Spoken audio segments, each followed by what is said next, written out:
What's up, my people? April 16th, we had snow all morning, finally melted. Getting this garage prepped for a pour. Just cleaning it up, getting the old wood stacked up and raked out, making little piles. We're gonna fine tune it, put a little stone maybe in it, compact it again, throw some poly down, and wire mesh. All right, getting things cleaned out, got all the debris out, and got one more pallet here. Starting to rake my edges, rake all your edges first to your marks. That way we can see this floor is gonna have a 2-inch pitch. So on your drops, that was, let me get, remember 12 inches down to the top of concrete. So that means back here you measure from the top of the wall 10 inches down, and that will give you your 2-inch pitch. There's my red mark there. We'll snap lines from red mark to red mark. All right, got the lines all snapped. Now gonna push the dirt back to it because we raised the line a good 1.5 inches. And the reason why is because we laid out the stairs for the garage, and we want comfortable stairs going up in no more than 8 inches max. 7.5 to 7 3/4 is the most comfortable step. So we laid it out so everything would work. Now we're just gonna grade this up. May have to add some stone in the centers here. This is high here. Pull it around. All right, all graded out for the most part. Just wetting it down before I tamp it so I don't have so much dust in here.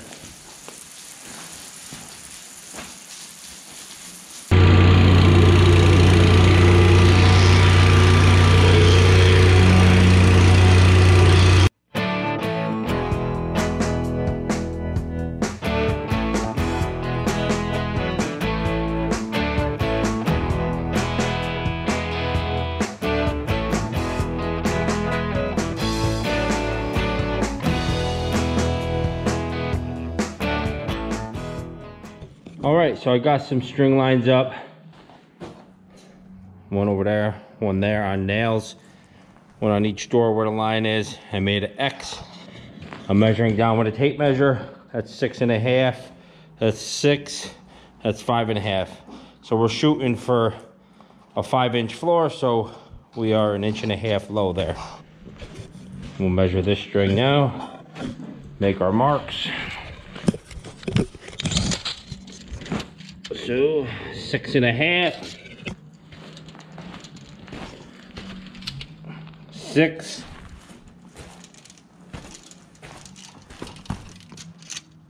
and 6.5.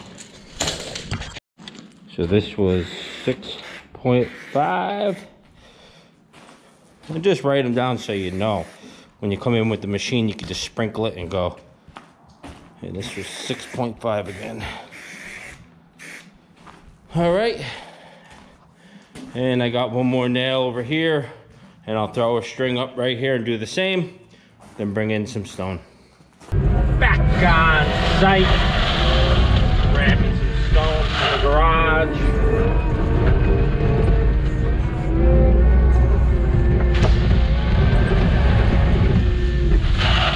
I'm on a little tricky transition right there to the left. There's like a V, but the ground is really wet, so I had to get the stone from the back side so I'm not tracking mud everywhere. All right, had to come up 1.5 inches at the max. The rest is about 1 inch, but 1.5 inches right there in the center. The back is 1 inch. Just spread it nicely and walk it out backwards. That looks about 1 inch, right? Go to 1.5 inches here. Walking out the garage, a little bumpy. Another 1.5 inches here. Let's see what we got. I think that looks pretty good. Let's do the other side. Just grab some more stone. 1.5 inches in the back, it says.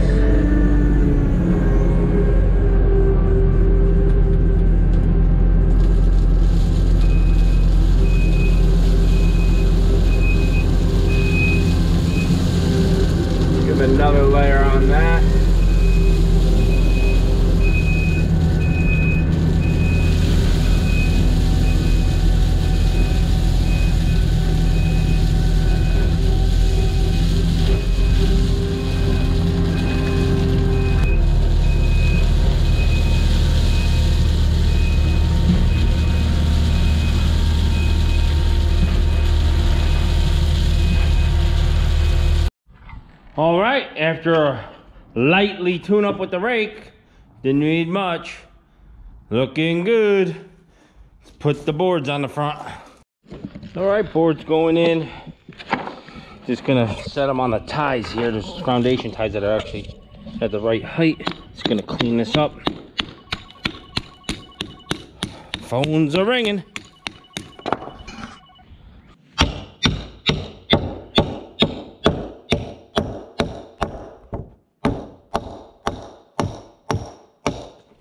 All right, bulkheads all in. Just gonna backfill it with a little bit of stone to hold it. Got some extra stone in the bucket we'll put up against it.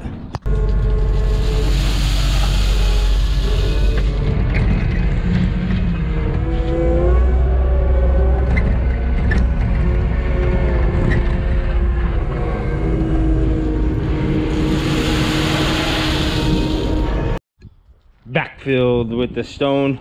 Next step is poly. 6 mil plastic. Yeah, got my poly in. Just flash it and tape it. So this has to go under. I'm gonna flash it like this. This goes like that, so when the concrete comes this way, it doesn't pull this up because it will just roll this, and then we got a big headache. Time for wire. So when how I like to put my wire in, and there's all different ways to do it, or not all different ways, but people do it different ways. I ran my first piece lengthways this way. Second piece, oh, come on, get out of there. Like so. So that your 2 pieces are the same as that piece, okay? So the first piece was like this, then 2 pieces like this, then the next piece will be like this. You're just overlapping the wire better, and make sure this piece here is under.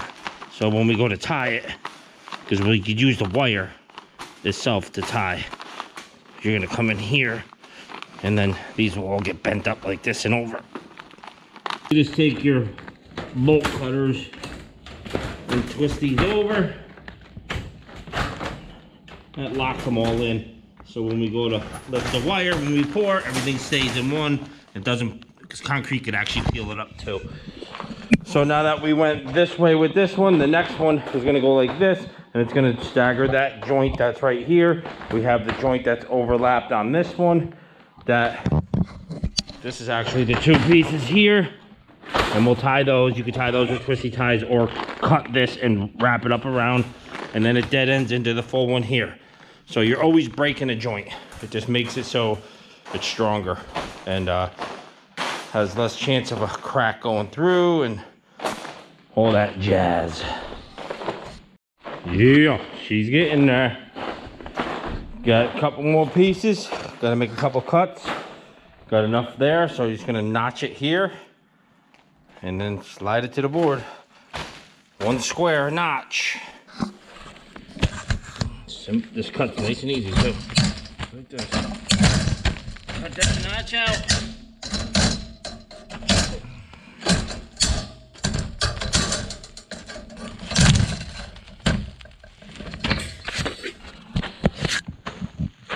Slide her in.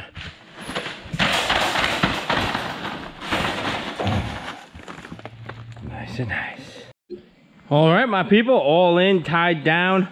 All that's left here on the day of the pour, I'll have a guy with me. Put a grade stake in there, put a grade stake in there. We'll be ready to go. It's got a 2-inch pitch on it, and it's looking pretty. 4,000 pound PSI regular stone we'll use in the mix, no air, because we are using a power trowel to finish it. All right, guys, hope you enjoyed. This was prepping a 2-car garage. Thanks. Share, subscribe, like, hit that like button. Thanks, guys.